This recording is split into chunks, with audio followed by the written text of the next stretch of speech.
Thanks a lot, Sterling. Well, a father killed his two young sons in an apparent murder-suicide in South Jordan last night.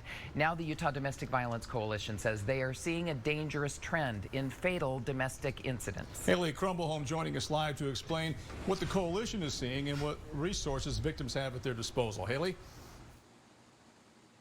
So yeah, we also got some new information from police just within the last few hours. They have identified the family. Police are now saying that Brian Osborne killed his 8- and 10-year-old sons, Seth and Ezra, before killing himself. And police did let us know that they had been called to the home on this street here in Daybreak before for domestic violence-related incidents. And I did speak with the Utah Domestic Violence Coalition today.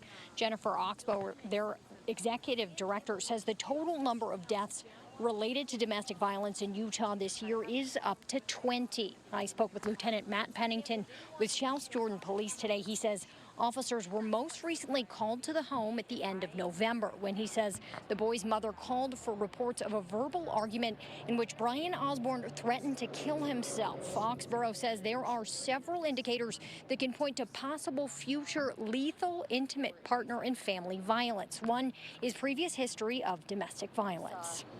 So the other two biggest risk factors are if someone is suicidal and if they have access to a firearm. These are the biggest risk factors that we know of based on data, based on research. Oxborough says they have seen calls to their crisis line increase as much as 60% as coronavirus has contributed to added stressors. But she says they don't turn anyone away. And she said when people are connected with a professional advocate for domestic violence, victims' risk of reassault can go down by as much as 60%.